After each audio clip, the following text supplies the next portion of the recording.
অৱস্থিত ওচৰা ওচৰিকৈ থকা নগাঁও বেংগলী উচ্চতৰ মাধ্যমিক বিদ্যালয়, নগাঁও গাৰ্লছ হাইস্কুল আৰু Nagaon girls LP school, Nagaon বালক LP স্কুল, এই বিদ্যালয়কেইখন চাইছোঁ।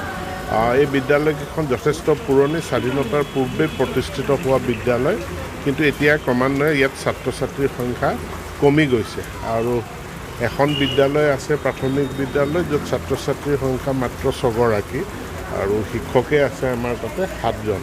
গতিকে এনেবিলাক পৰিপ্ৰেক্ষিততে আমি বিদ্যালয় একত্ৰীকৰণৰ প্ৰক্ৰিয়া আমি গ্ৰহণ কৰিছোঁ। একত্ৰীকৰণ প্ৰক্ৰিয়া গ্ৰহণ কৰাৰ লগে লগে এইকেইখন বেংগলী মাধ্যমৰ স্কুল, আৰু ইয়াত ৰাইজে মোক জনাইছে যে মই সুধিছোঁ কি কাৰণে বেংগলী মাধ্যমৰ স্কুলত ছাত্ৰ ছাত্ৰীৰ সংখ্যা কমি গৈছে। তেওঁলোকে কৈছে আজিকালি বেংগলী ভাষী সৰহসংখ্যক লোকে অসমীয়া মাধ্যমৰ বিদ্যালয়তে তেওঁলোকে শিক্ষা লাভ কৰে, সেইকাৰণে বেংগলী মাধ্যমৰ স্কুললৈ নাহে।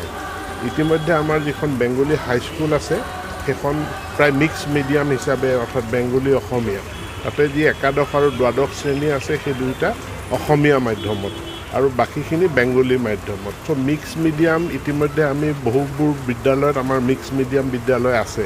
যেনে ধৰি লওক বড়ো অসমীয়া মাধ্যমৰ আমাৰ অসংখ্য বিদ্যালয় আছে, আৰু পৰীক্ষামূলকভাৱে ইতিমধ্যে নগাঁও গৰ্ডনত অসমীয়া আৰু ইংৰাজী মিক্স মিডিয়াম স্কুল কৰা গৈছে। গতিকে ইয়াত মই নাগৰিকসকলৰ এখন সভা অনুষ্ঠিত কৰিব কৈছোঁ।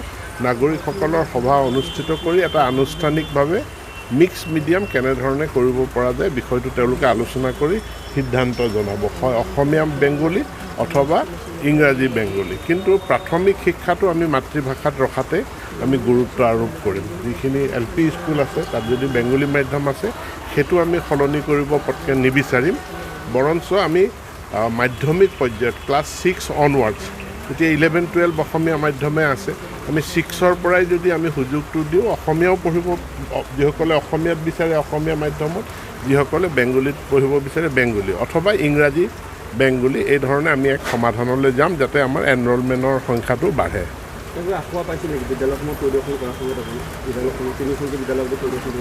অসুৱাটো মূল সমস্যাটো হৈ আছে যে এতিয়া ছাত্ৰ ছাত্ৰীৰ সংখ্যা কমিছে, অৰ্থাৎ ডিমাণ্ডটো কম, আমাৰ শিক্ষক শিক্ষয়িত্ৰী বেছি আছে আৰু ওচৰা ওচৰিকৈ বিদ্যালয়খন আছে। গতিকে আন্তঃগাঁথনিৰ সমস্যা চৰকাৰৰ কাৰণে এই 500 মিটাৰৰ ভিতৰত 4খন বিদ্যালয় আছে।